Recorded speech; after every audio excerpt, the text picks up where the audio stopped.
जैसा कि आप लोगों को हिंदू लॉ का सीरीज चल रहा था, जिसमें कि 3 लेक्चर के माध्यम से जो परिचय था और प्राचीन स्रोत का कुछ भाग था वो बता दिया गया है।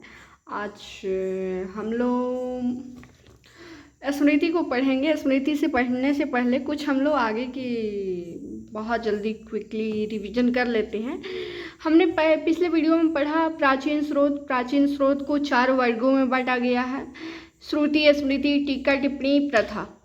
ठीक है, श्रुति को 4 भागों में बांटा गया है: ऋग्वेद, यजुर्वेद, सामवेद और अथर्ववेद। अथर्ववेद तक तो पिछले वीडियो में बता दिया गया है, पढ़ा दिया गया है। और स्मृति को आज हम लोग पढ़ेंगे। स्मृति क्या है, इसका अर्थ क्या होता है, इसको आइए हम लोग पढ़ते हैं। स्मृति हिंदू विधि का एक प्राचीन स्रोत में से एक है माना जाता है, जिसका शाब्दिक अर्थ है जिससे स्मरण रखा गया हो। स्मृति उन्हीं ऋषि मुनियों द्वारा संकलित किया गया है जिन पर वेद प्रकट हुए थे। यानी कि जो श्रुति था, श्रुति की ही आधार पर स्मृति को बनाया गया है। श्रुति में ये था कि वो वेद है, और स्मृति में ये है कि जो सुनकर याद रखा गया है, जो हुआ है बातें उसको याद रखा गया है और संकलित किया गया है, यादों में बसाया गया है ऋषि मुनियों द्वारा जिन पर वेद प्रकट हुए हैं। यह उसी प्रकार का प्रमाणित माना जाता है जिस प्रकार से श्रुति को माना जाता है। यानी याद से संबंधित ये स्मृति है, और जिस प्रकार से श्रुति को हम लोग समझे थे उसी प्रकार से श्रुति के बाद स्मृति का आविष्कार आया, उत्पत्ति हुई। उत्पत्ति के बाद इसको वर्णन, स्मृति को 2 तरह से समझते हैं, 2 प्रकार के आता है स्मृति। ठीक ना, पहला है स्मृति के 2 प्रकार हैं। ठीक ना, प्रकार में कौन सा, किस किस प्रकार से है? एक गद्य संक्षिप्त में लिखा हुआ रहता है, धर्मसूत्र के आधार में जो स्मृति को लिखा गया है होता है वो गद्य में लिखा गया होता है, बहुत छोटी छोटी मतलब पैराग्राफ में लिखा गया होता है। और धर्मशास्त्र जो दूसरा है, कलात्मक छंद श्लोक में रचित किया गया ग्रंथ है, एक धर्म ग्रंथ है जिस किसी प्रकार से गहराई से विचार करना होता है। इसमें बहुत तक जाना रहता है, इसका क्षेत्र बहुत लंबा होता है, बहुत चौड़ा होता है, और इसका गहराइयों तक, इसका पता लगाने के लिए इसके गहराइयों तक जाया जाता है। यानी स्मृति एक याद किया हुआ धर्म ग्रंथ है। स्मृति का 2 भाग है, एक है धर्मसूत्र, दूसरा है धर्मशास्त्र। धर्मसूत्र ये कहता है कि एक गद्य यानी संक्षिप्त में व्याख्या किया गया होगा, और धर्मशास्त्र यह कहता है कलात्मक छंद श्लोक में रचित किया गया होगा, जिसका व्याख्या बहुत गहराइयों में विचार किया गया होगा, उसको बहुत विस्तृत तरीके से वर्णन किया गया होगा, उसे हम धर्मशास्त्र कहते हैं। आइए हम स्मृति का प्रकार देखते हैं। स्मृति का बहुत सारा प्रकार दिया गया है, जैसे कि मैं यहाँ कुछ प्रकारों का वर्णन की हूँ, बस यही इतने ही नाम लिए हैं: मनु स्मृति, याज्ञवल्क्य की स्मृति, नारद स्मृति, पराशर स्मृति, विष्णु स्मृति, गौतम स्मृति, यम स्मृति। जिसमें कि आज हम लोग मनु स्मृति का ही बात करेंगे, क्योंकि वीडियो बहुत बड़ा हो जाएगा, और मनु स्मृति को ही आज हम लोग लेके चलेंगे। यदि वीडियो अच्छा लगता है तो आप लोग इसको लाइक करिए, कमेंट करिए और चैनल को सब्सक्राइब करिए। यदि नहीं लगता है तो इसके स्किप कीजिए, और यदि आप लोग पढ़ रहे हैं तो ये तो आपका फर्ज बनता है कि आप मुझे मोटिवेट कीजिए। ठीक ना, आइए आगे चलते हैं मनुस्मृति की ओर। मनुस्मृति यह हिंदू धर्म का एक महत्वपूर्ण ग्रंथ है जिसमें सृष्टि की उत्पत्ति, संस्कार, धर्म, वर्ण धर्म, राजधर्म और प्रायश्चित जैसे विषयों पर चर्चा की गई है। मनुस्मृति यह कहता है, इसका सरल भाषा में इसका अर्थ निकालिए तो यह कहता है कि सृष्टि की उत्पत्ति से है, संबंधित है। इसका संस्कार क्या है, वर्ण धर्म क्या है, वर्ण धर्म क्या होगा, राजधर्म क्या है और प्रायश्चित क्या है। कुल मिलाकर 5 शब्दों में इसका वर्णन किया गया है। जैसे इस विषयों पर चर्चा की गई है, इसमें ब्राह्मणों को बृहद बताए गए हैं, यानी ब्राह्मण के ऊपर ही ये चर्चा किया गया है। मनुस्मृति ब्राह्मण से ही संबंधित है और मनुस्मृति को हम एक हिंदू धर्म की जो धर्म वाले जो मानते होंगे, जो हिंदू धर्म का साधक होंगे या समुदाय के होंगे या जिस प्रकार से हैं हिंदू धर्म के, ये मनुस्मृति को मानते हैं, जिसमें अक्सर से ब्राह्मणों को अधिक देखा गया है कि ये अपने समाज और संस्कार और धर्म, राजधर्म, कर्तव्य क्या इसका होता है, इस प्रकार से बताया गया है। ठीक ना। आगे बढ़ते हैं। सृष्टि की उत्पत्ति। सृष्टि की उत्पत्ति ब्रह्मा जी से संबंधित है,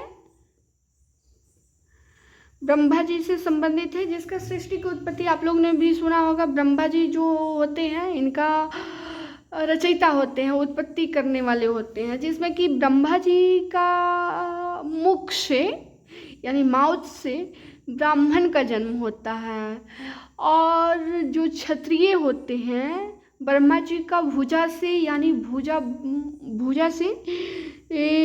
से जन्म होता है क्षत्रिय का। जो क्षत्रिय जाति के होते हैं उनका ब्रह्मा जी की भुजा से जन्म उत्पत्ति होता है। जो वैश्य होते हैं ब्रह्मा जी का पेट से उत्पत्ति होता है, और जो सबसे लास्ट वाले हैं जो शूद्र वर्ण का है उनका ब्रह्मा जी का पैर से उत्पत्ति होता है। इसलिए यहाँ उत्पत्ति, सृष्टि की उत्पत्ति से वर्णन किया गया है।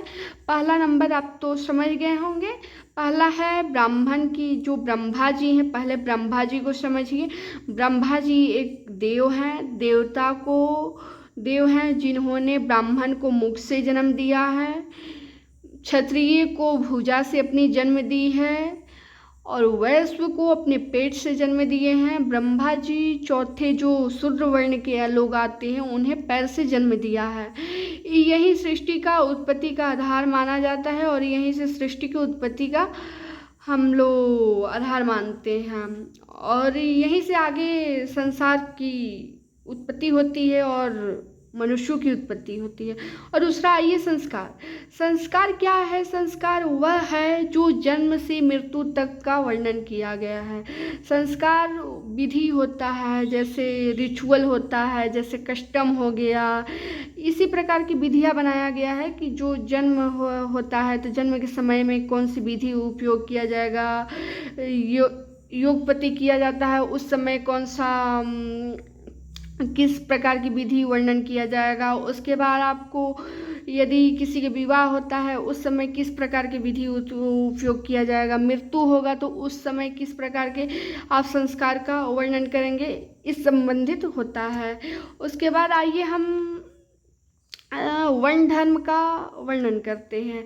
वर्ण मतलब जाति धर्म, जो जिसका यहीं से जाति का ये हुआ है, जो किसी भी जाति का भी विभाजन यहीं से हुआ है, वर्ण धर्म का वर्णन से ही। यहाँ जो मनुस्मृति में यही बताया गया है, मनुस्मृति में यह बताया गया है कि जो वर्ण का विभाजन हुआ था मनुस्मृति से ही हुआ था, जिसमें कि पहला आ गया ब्राह्मण, पहला नंबर पे आ गया ब्राह्मण, दूसरे नंबर पे आ गया क्षत्रिय, तीसरे नंबर पे आ गया आपको वैश्य, चौथे नंबर पे आ गया शूद्र। यहीं से यानी मनुस्मृति से ही इसका वर्णन किया गया है वर्ण का, यानी जाति धर्म लिंग का नहीं, जाति का वर्णन यहीं से किया गया है कि किस जाति के हैं आप, वर्ण धर्म से ही किया गया है। मनुस्मृति में यह भी बताया गया है कि राजधर्म क्या है। राजधर्म का पालन जो करता है उसको उसका क्या क्या कर्तव्य होगा, उसको क्या किस प्रकार से कानून को नियंत्रण करना होगा, किस प्रकार का शासन प्रणाली चलाना होगा, किस संबंधित नियम बनाने होंगे, यह राजधर्म का। जैसे कि आप लोग जानते हैं कि जो राजधर्म जो होता है या जो राजधर्म है, राजधर्म को पहले राजा द्वारा प्रशासित किया जाता है प्रजाओं के ऊपर। जैसे कि आप लोग जानते हैं कि पहले एक राजा हुआ करते थे और प्रजा को शासन, मतलब किसी प्रकार की यदि वो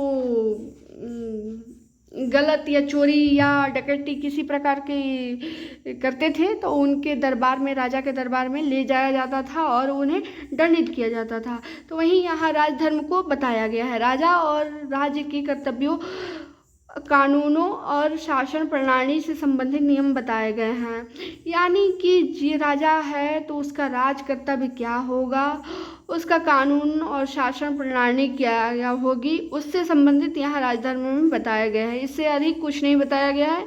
और यह LLB हो या BLLB हो, आप हिंदी मीडियम के स्टूडेंट हैं तो आपको एकदम ये पढ़ना ही पढ़ना है और आपको परीक्षा में ये क्वेश्चन ज़रूर ही आता है।